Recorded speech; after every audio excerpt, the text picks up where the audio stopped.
Now, a very important question that I think people really need to understand. You saw what happened, obviously, for Cori Bush in St. Louis, and the same would be true if Jen decides to run again. Can you talk about the importance of the first campaign and what name recognition does for you when you run the second time?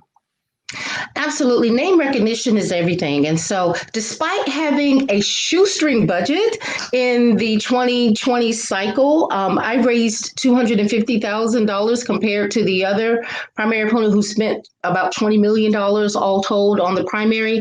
And I earned almost 500,000 votes for that. I have a solid record of serving in North Carolina, definitely having served 3 terms in the North Carolina Senate.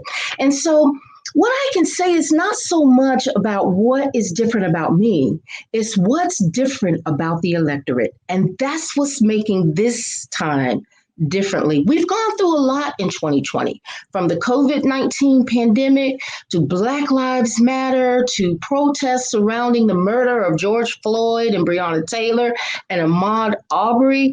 We saw what happened in Georgia. We saw an electorate that was built by Stacey Abrams and the 5 women, Black women, who led the charge to register voters. And those are the coalitions that we are building for 2022. And we're building that coalition. I definitely have the most experience serving that coalition. And we're just really excited about all the momentum and the energy around our progressive campaign. The other thing that is critical is that I've never been that type of candidate who waits for a poll to figure out where I'm going to land on an issue. I'm informed by my principles. I'm informed by hard work. As a faith-based leader, I've been a member of clergy for the last 20 years in North Carolina, and people know solidly, my strong faith informs me of how to serve the people of North Carolina by putting people first. They are the priority. We're speaking with former 3-time state senator of North Carolina and current U.S. Senate candidate Erica Smith. If you can share with the audience, what in the first run were your strong spots in terms of where you did well electorally and where you did okay, but definitely need to improve this time around? Can I just ask, you ran for Senate or you ran for Congress previously? U.S. Senate. I ran for U.S. Senate in 2020. Okay. Yes. So again, against the person who's now stepping down, or the other side, the other seat. No, who was the other seat was Thom Tillis. Okay. He was reelected. Okay, thank you. We're not a fan of Thom Tillis, but that goes without saying. We're not either. We're not either. So we definitely need to get a credible senator in the United States Senate to represent the interests of North Carolina. So where I did well in all the rural areas of the state. There were a few bright patches for me in Western North Carolina. I heard someone say they've spent some time in Asheville. Every summer, it's where I belong. Every summer. Asheville is a beautiful place. Outside of Asheville, though, it's a sea of red over there. And we didn't do so well there, but there were so many places that we visited that people were like, oh my God, you're the first U.S. Senate candidate who has visited this county in 50 years. And if we truly mean from Dare to Cherokee, from Manio to Murphy, we've got to be willing to go everywhere for everybody. So I am the OG. I am the original one who came up with the 100 county strategy plan. And we were able to visit 92 of the 100 counties.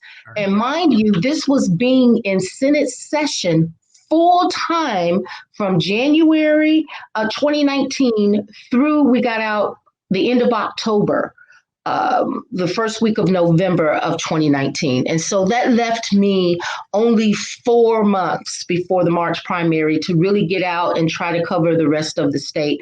And this time around, I'm not sitting in the North Carolina Senate having to sustain the governor's veto. There were times where I couldn't even get up and go to the bathroom, much less go to a campaign event.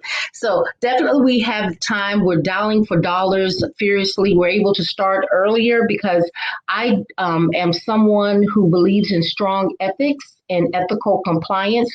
And being on the legislative campus as much as I was, you cannot fundraise while you are on the General Assembly's campus. And so what I would have to do is take my lunch break and go up the street on my hotspot and dial for dollars for 30 minutes during my lunch break. That was the only time I had. And so I don't have that problem now. So that's why I did not do well.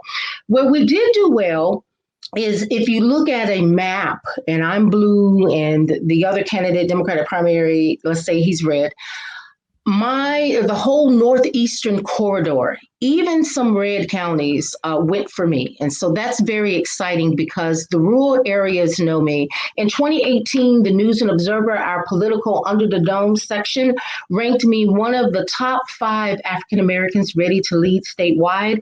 And that was primarily because no other African American woman has, or any Democrat, it's hard for us to win in rural areas. And that is why Trump won the state of North Carolina in 2020 and 2016, because we have so many rural areas. And Democrats, we've lost those voters because they've been left behind. But those voters identify with me because I am a ruralist. I grew up on a farm. I've served rural counties the entire time. And so there were bright spots in the West and the East, were in the rural areas where they know that they want someone who can take their values to DC. Thanks for watching. If you want to support our mission to transform politics into service, please like this video, subscribe, follow us on social media, and consider joining our Patreon, where you'll get early access to our interviews as well as other exclusive content. Links are in the description. Peace out.